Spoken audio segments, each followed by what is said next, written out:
Vamos lá, gente, vamos continuando o livro Minha Formação, do Joaquim Nabuco, um livro sensacional.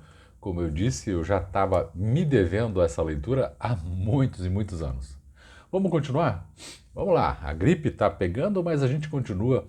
Eu fiz uma pequena pausa no meio aqui de um capítulo, coisa que eu normalmente não faço, mas vamos ver se a gente consegue terminar esse capítulo hoje. E a gente dá um passo a mais porque a vida e a leitura tem que ser assim, é todo dia um pouco, a gente precisa fazer com consistência. Valeu? Vamos continuar então? Você está seguindo aí, né? Os vídeos estão todos numerados para facilitar a leitura. Vamos lá, eu estou na página 15, será? 16 agora. E, e vamos lá. Em 1873, porém, a minha ambição de conhecer homens célebres de toda a ordem era sem limites. Eu tê-los-ia ido procurar ao fim do mundo, do mesmo modo com os lugares. O que eu queria era ver todas as vistas do globo, tudo que tem arrancado um grito de admiração a um viajante inteligente. Ele era jovem, queria mais viajar e conhecer gente diferente. Nessa qualidade de câmara fotográfica, só lastimava não ter o dom da ubiquidade, que é o dom de estar em vários lugares ao mesmo tempo. Essa febre itinerante passou-me também. Posso ler sem perigo qualquer geografia nova. O Élysée Reclus inteiro é só uma boa página de Pausanias ou de Estrabão, com seus nomes antigos, que me perturba ainda. Os mais preciosos livros da minha estante íntima são os meus Baedekers.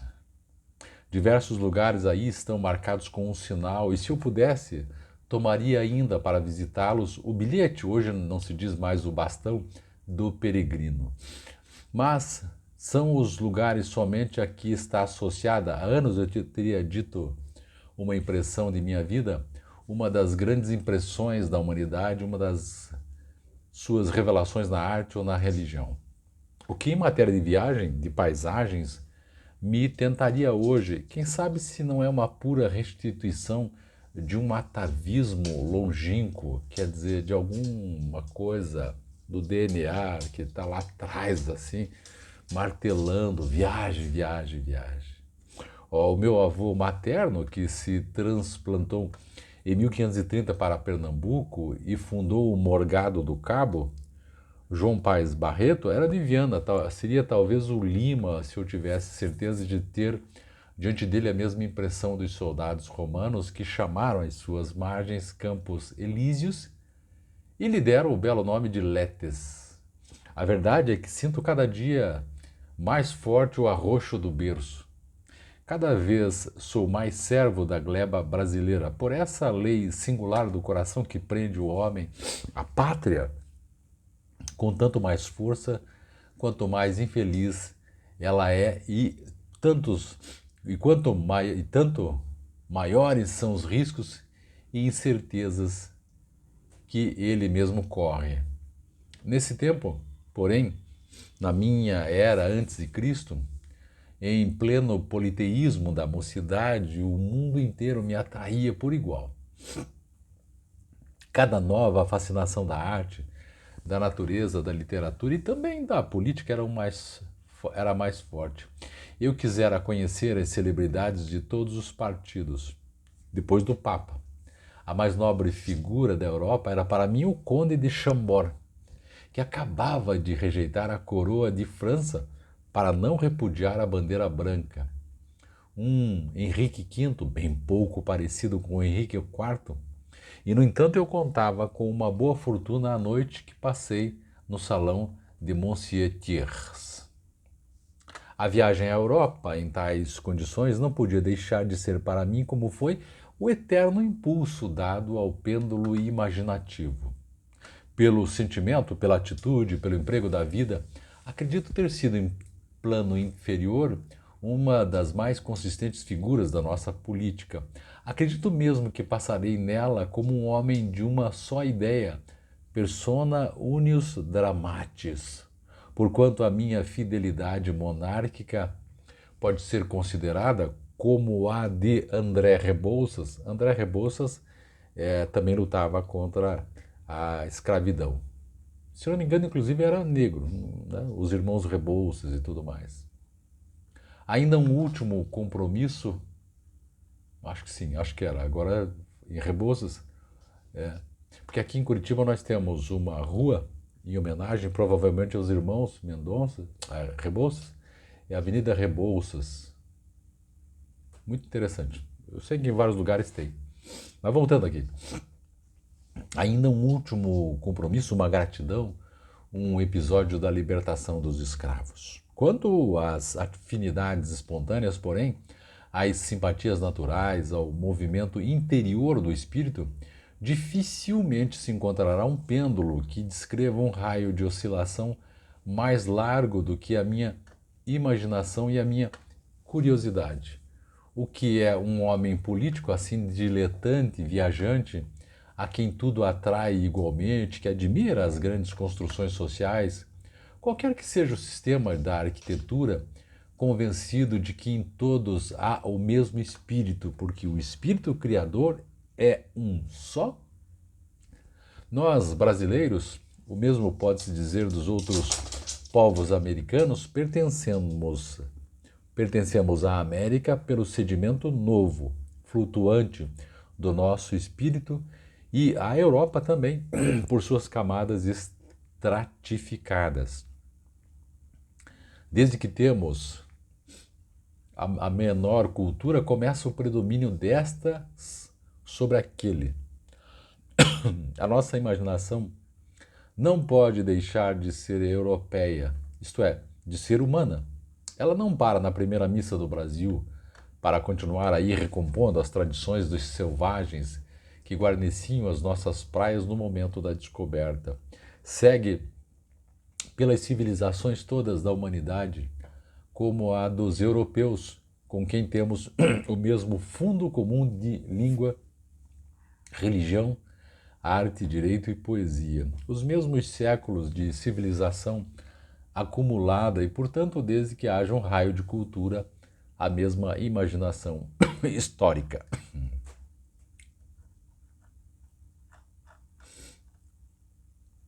Deixa eu ver aqui se eu me perdi. Só um pouquinho.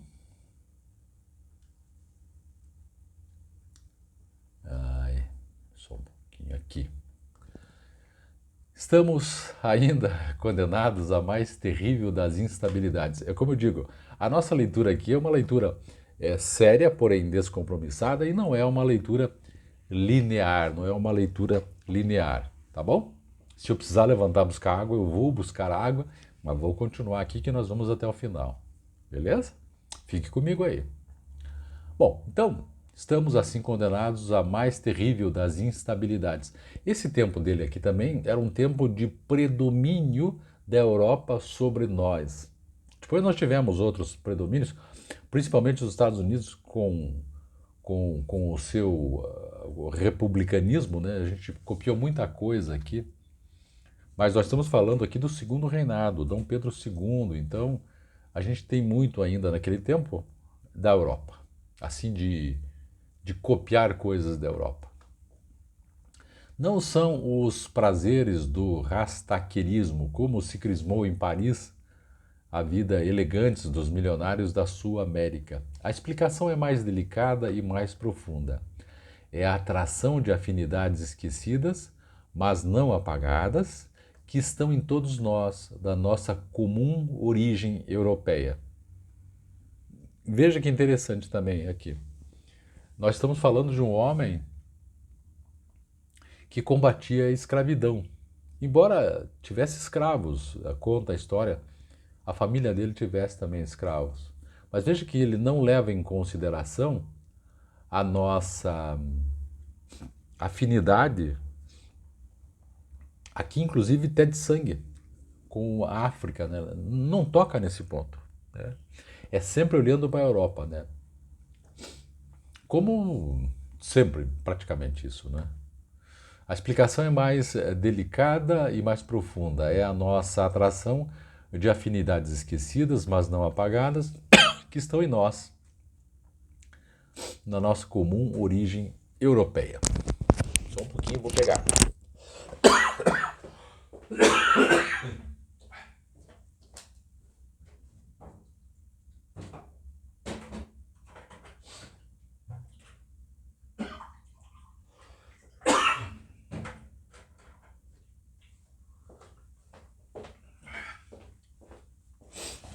Vamos lá. Me perdoem, mas eu não quero ser compromisso nosso. Eu quero parar a leitura. Tô tossindo aqui, mas eu quero continuar, tá bom? Vamos lá. Eu já peguei água aqui, ó. Então é interessante, né? Essa visão europeia, que é bem da época também, né, gente? Ah, nós, meio que, aspas, assim, viramos um pouco, embora estejamos de frente para a África, né? No Oceano Atlântico aqui, nós nos viramos um pouco para a África não faz muito tempo, estabelecendo laços culturais. Vamos lá. A instabilidade a que me refiro provém de que na América falta a paisagem. Quando ele fala América, ele está falando dos Estados Unidos. O que é uma bobagem, porque a gente se refere à América, mas aqui é a América. Nós temos que nos referir à América do Norte. E mesmo assim, na América do Norte, você tem quantos países? 3? Né? Você vê a importância dos Estados Unidos, né? Que a gente fala a América. E ele também fala aqui. E é um homem letrado. A, a instabilidade que me refiro provém de que na América falta a paisagem, a vida, o horizonte, a arquitetura, tudo o que nos cerca, o fundo histórico, a perspectiva humana, que na Europa nos falta a pátria, isto é, a forma em que cada um de nós foi vazado a nascer. De um lado do mar sente-se a ausência do mundo, do outro a ausência do país. O sentimento de nós é brasileiro e a imaginação europeia. As paisagens todas do novo mundo, a floresta amazônica, então aqui ele está se referindo a nós, né, novo mundo, os pampas argentinos, não valem para mim um trecho da Via Ápia, Europa. Uma volta da estrada de Salermo a Amalfi, olha, um pedaço do cais do Sena, França, a sombra do velho Louvre. No meio dos luxos, dos teatros, da moda, da política, somos sempre squatters, como se estivéssemos ainda derribando a Mata Virgem. Que aqui no Brasil tinha tudo para ser feito ainda. Claro, a comparação dele é com o velho mundo, como se falava antes. Aí você não tem comparação mesmo. Porque a Europa já viveu tantas outras coisas, né? Coisas que nós não vivemos e nem os Estados Unidos tinham vivido também. Acho que os Estados Unidos têm o mesmo tempo de vida que nós, mais ou menos, né? Continuando aqui. Eu sei bem, para não sair do Rio de Janeiro, que não há nada mais encantador à vista do que, ao acaso, a escolha seria impossível, os parques de São Clemente, o caminho que margeia o aqueduto de Paineiras na direção da Tijuca, a ponta de São João com o Pão de Açúcar, vista lá do Flamengo ao cair do sol. Mas tudo isso é ainda, por assim dizer, um trecho do planeta de que a humanidade não tomou posse. É como um paraíso terrestre, antes mesmo das primeiras lágrimas do homem, uma espécie do jardim infantil. Não quero dizer que haja duas humanidades, a alta e a baixa, e que nós sejamos desta última. Talvez a humanidade se renove um dia pelos seus galhos americanos.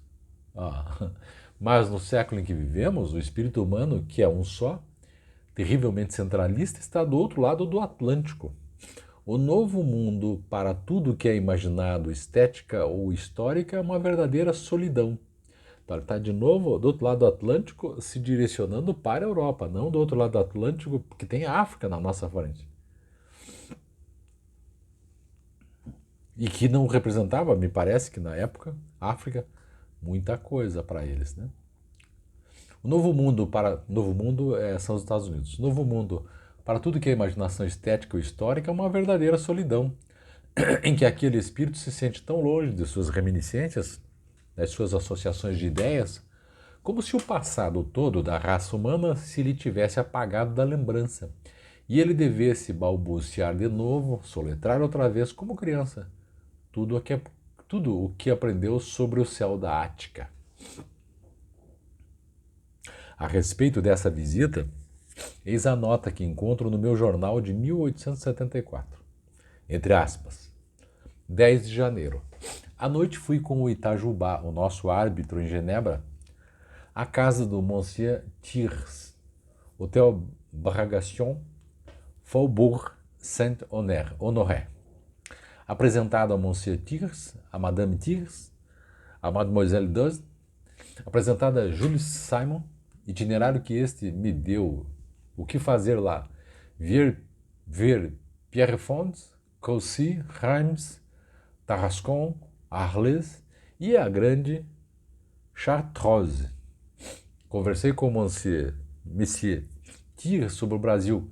Opinião dele sobre a desigualdade da raça negra, de que provém o direito não de escravizá-la, mas de forçá-la ao trabalho, como a Holanda faz com os javaneses. Fica interessante a opinião dele. De um europeu falando olhando para o Brasil e no Brasil tendo escravos. Né? Ele diz, a escravidão não é legal, mas precisa forçá-los a trabalhar também. Quase como se fosse assim, o trabalho é para eles, a escravidão não. É como se o trabalho, que eu vou fazer uma hipótese também, como se o trabalho fosse para as classes menos favorecidas. E é assim também, talvez até hoje em algumas famílias, né? O trabalhar é para quem é desfavorecido. Vamos lá. Em um soberbo livro espanhol que faz honra à Sociedade de Jesus, Pequeneces, romance de um padre jesuíta, que é um grande autor, L. Coloma, há um personagem que diz a cada instante: "E usted me entiende?" Todos nós temos algum conhecido que pontua as suas frases com esse fatigante "entende?" que os nervos de Marquês de Paraná não podiam suportar. O "entende?" do indivíduo que quer forçar o ouvinte a nada perder do que ele diz, que é como se ele dissesse que tem verdades para nós e as nossas não interessam muito, é muito diverso da fórmula habitual com que um imbecil marquês de Villamelon exprimia o que lhe faltava força para pensar. Há também pontos, ideias, modo de sentir que o escritor desejaria expressar. Por um lado, "usted me entiende?", levantando apenas a ele vagamente, sem nada precisar, de fato, sem nada dizer. Cada um de nós é só o raio estético que há no interior do seu pensamento. Não se esqueça que estético aqui está em contraposição de ético. Estético em termos de beleza, né? Cada um de nós é só o raio estético, então, de beleza, que há no interior do nosso pensamento. Enquanto não se conhece a natureza desse raio, não se tem ideia do que o homem realmente é. Nessa confissão da minha formação política, devo, para não deixar ver somente a máscara, o personagem dar uma espécie de fotografia dos símbolos que se imprimiram e reproduziram mais profundamente no meu cérebro. Assim, se reconhecerá que a política não foi senão uma refração daquele filete luminoso que todos temos no espírito. A instabilidade a que me estou referindo está grandemente modificada. A dualidade desapareceu em parte, mas não tão perfeitamente como em meu amigo Tuné. Este, apesar de seu sangue de cruzado, apesar de ter escrito o seu livro clássico em francês, e apesar da sua brilhante propaganda contra o nativismo, é o mais genuíno nativista que eu conheço, porque não compreende sequer a vida em outra terra, em outra natureza. Interessante aqui que ele fala do nativismo, né? Nesse tempo aqui, o movimento modernista, que só viria depois, 1922, vem ressuscitar as ideias brasileiras. Talvez até contra essas ideias estrangeiras aqui. Interessante, né? Só que demorou bastante. Foi em 22 daí. Na mocidade fui um errático, como o próprio imperador acabou na velhice. Quando, porém, entre a pátria, que é o sentimento, e o mundo, que é o pensamento, vi que a imaginação podia quebrar a estreita forma com que estavam a cozer ao sol tropical os meus pequenos debuxos d'alma. Ustedes me entendem? Deixei ir a Europa, a história, a arte, guardando do que é universal só a religião e as letras. Finalmente terminamos, esse é o capítulo, está entregue, o capítulo 4. Próximo vídeo. Espero estar melhor. Eu já vou começar o capítulo 5º. É isso aí, fomos até o final. Com dificuldades, eu até quero agradecer para você. Mas está aí, está entregue. O capítulo 4 todo está aí entregue. Valeu, gente!